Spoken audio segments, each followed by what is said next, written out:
بسم اللہ الرحمن الرحیم۔ السلام علیکم۔ کس سے حضرت محمد صلی اللہ علیہ وآلہ وسلم نے دریافت فرمایا، بیوہ اور کنواری دونوں طرح کے رشتے ہیں، جسے پسند فرمائیں۔ حضرت خولہ بنت حکیم رضی اللہ عنہا نے عرض کیا، کون ہے؟ بیوہ تو حضرت سودا بنت زمعہ رضی اللہ عنہا ہیں، اور کنواری آپ کے قریب ترین دوست اور عاشق رازدار حضرت ابو بکر صدیق رضی اللہ عنہ کی صاحبزادی سیدہ عائشہ رضی اللہ عنہا ہیں۔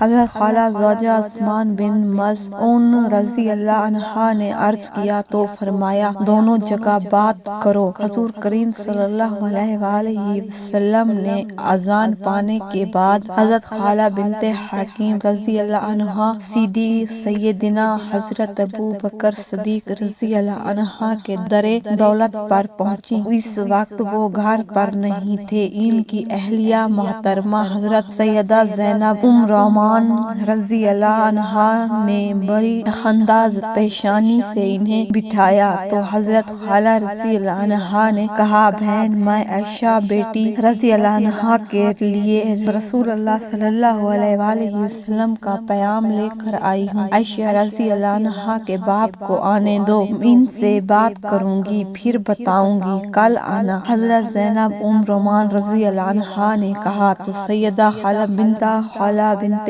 حکیم رضی اللہ عنہا اٹھ کر سیدہ سودا رضی اللہ عنہا کے والد کے پاس آتی ہیں۔ وہ انہیں دیکھ کر کہتے ہیں، آؤ خولہ رضی اللہ عنہا بیٹھو، آپ کو آج کا دن مبارک ہو۔ وہ بولی، تمہارے لیے بھی خیر و برکت ہو۔ کیسے آئی ہو؟ آپ کی بیٹی سودا رضی اللہ عنہا کے لیے پیام لائی ہوں، کس کا؟ سنیں گے تو خوش ہو جائیں گے۔ سیدہ خولہ نے جواب دیا، بتاؤ تو صحیح۔ زمعہ نے اپنی پوری توجہ اس کی طرف مبذول کر دی۔ اللہ کے محبوب بادی برحق صلی اللہ علیہ وآلہ وسلم کا لا ریب ذاتی اور خاندانی لحاظ سے آپ سے بہتر اور کوئی نہیں ہے۔ زمعہ نے خوشی کا اظہار کرتے ہوئے کہا، پھر کیا ارادہ ہے؟ سیدہ خولہ رضی اللہ عنہا نے دریافت کیا، ذاتی طور پر مجھے قطعاً اعتراض نہیں، لیکن سودا رضی اللہ عنہا کی مرضی دریافت کر لو۔